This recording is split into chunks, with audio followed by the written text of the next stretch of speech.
saat berkata kepada Abdurrahman, sesungguhnya aku adalah orang yang paling banyak hartanya di kalangan Ansor. Ambillah separuh hartaku itu. Lembaran Zero. Assalamualaikum warahmatullahi wabarakatuh. Apa kabar teman-teman semuanya? Saya berharap teman-teman senantiasa dalam keadaan sehat selalu. Amin amin ya robbal alamin. Kita lanjutkan belajar sirah nabawiyah, sejarah hidup Nabi Muhammad Sallallahu Alaihi Wasallam. Oke teman-teman, kita sampai pada sebuah tema, yaitu mempersaudarakan kaum muslimin. Sebelumnya kita sudah belajar bagaimana Rasulullah Sallallahu Alaihi Wasallam membangun Masjid Nabawi. Nah, kali ini temanya adalah mempersaudarakan kaum muslimin. Apakah teman-teman sudah siap untuk menyimaknya? Kalau sudah siap, mari kita mulai. Mempersaudarakan kaum muslimin. Selain membangun masjid sebagai tempat untuk mempersatukan manusia, Rasulullah Shallallahu Alaihi Wasallam juga mengambil tindakan yang sangat monumental dalam sejarah, yaitu mempersaudarakan antara orang-orang Muhajirin dan Ansor.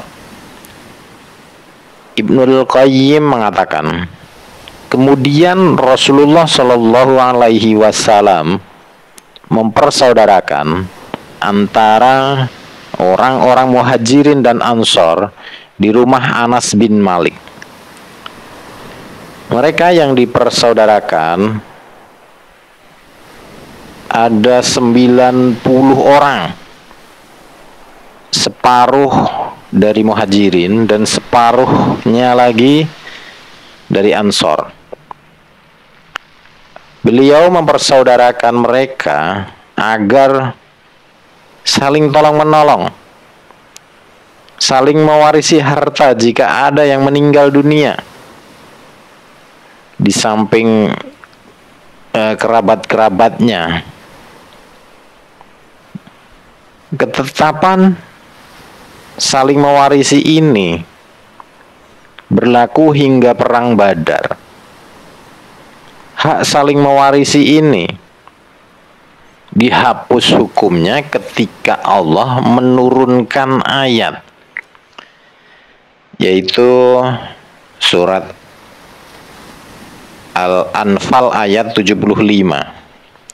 Mari kita bacakan teman-teman. Bismillahirrahmanirrahim.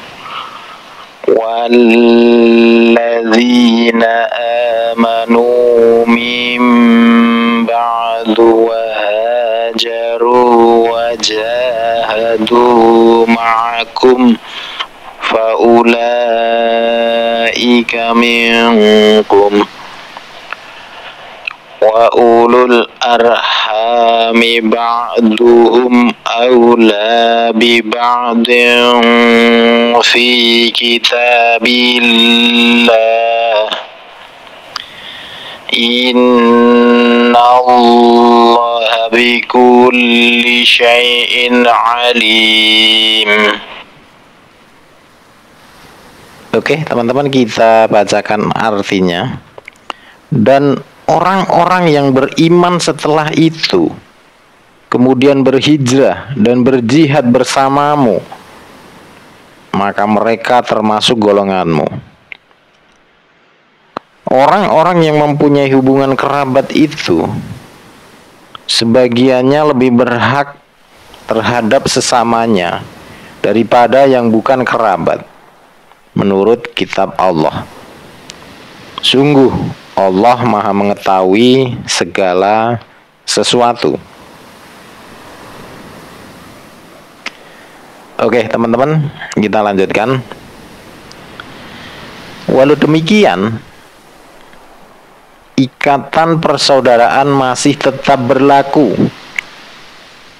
Dikatakan pula bahwa Muhajirin dipersaudarakan untuk kedua kalinya dengan sesama mereka. Namun yang pasti adalah persaudaraan yang pertama.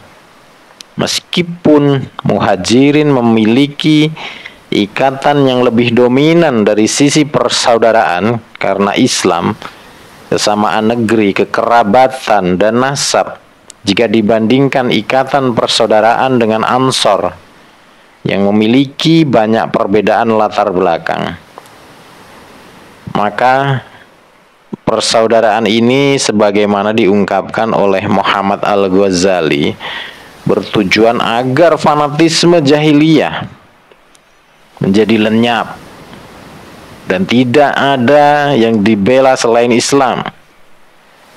Di samping itu, agar perbedaan keturunan, ras, dan daerah tidak mendominasi dan seorang tidak merasa lebih unggul atau lebih rendah kecuali karena ketakwaannya.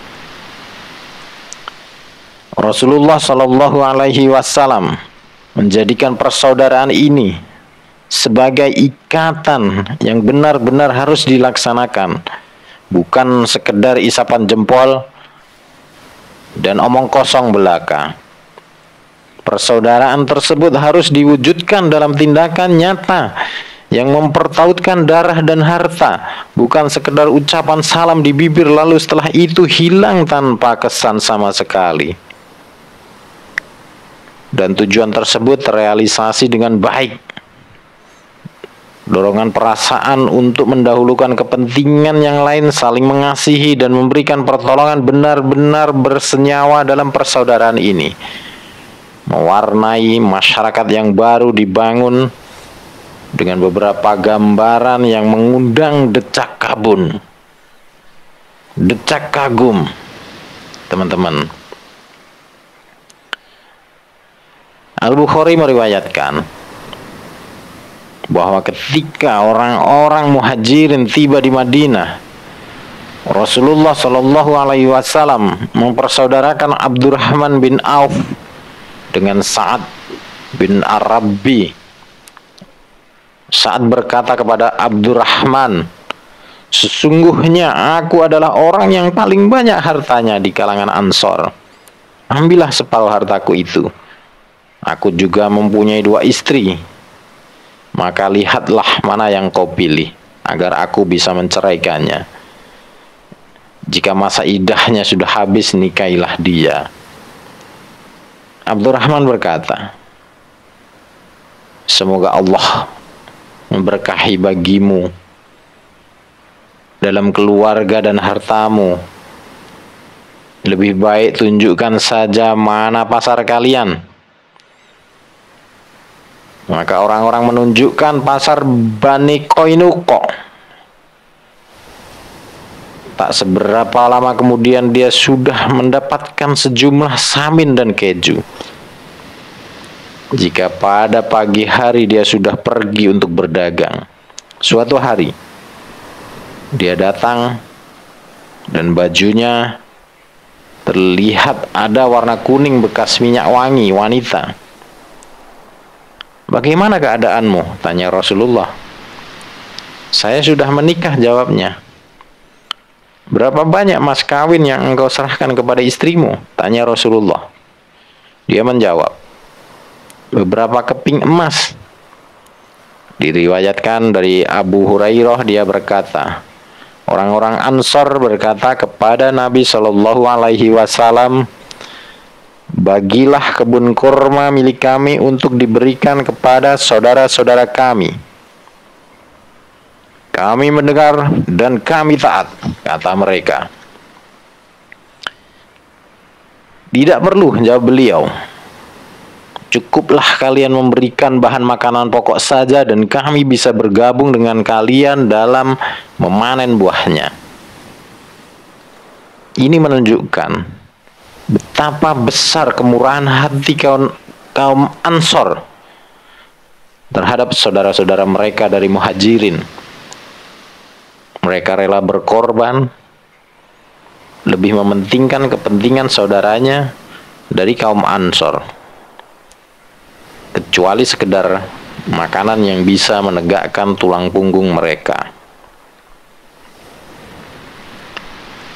Pertautan persaudaraan ini benar-benar merupakan tindakan yang sangat tepat dan bijaksana, karena bisa memecahkan banyak problem yang sedang dihadapi kaum muslimin, seperti yang sudah kami singgung pada video-video sebelumnya. Oke teman-teman, pada video kali ini kita cukupkan sekian, dan pada video yang mendatang kita akan masuk kepada sebuah tema, yaitu butir-butir perjanjian Islam. Pada video kali ini saya cukupkan sekian. Semoga teman-teman sehat selalu dan sukses selalu. Salam buat keluarga. Saya akhiri. Wassalamualaikum warahmatullahi wabarakatuh.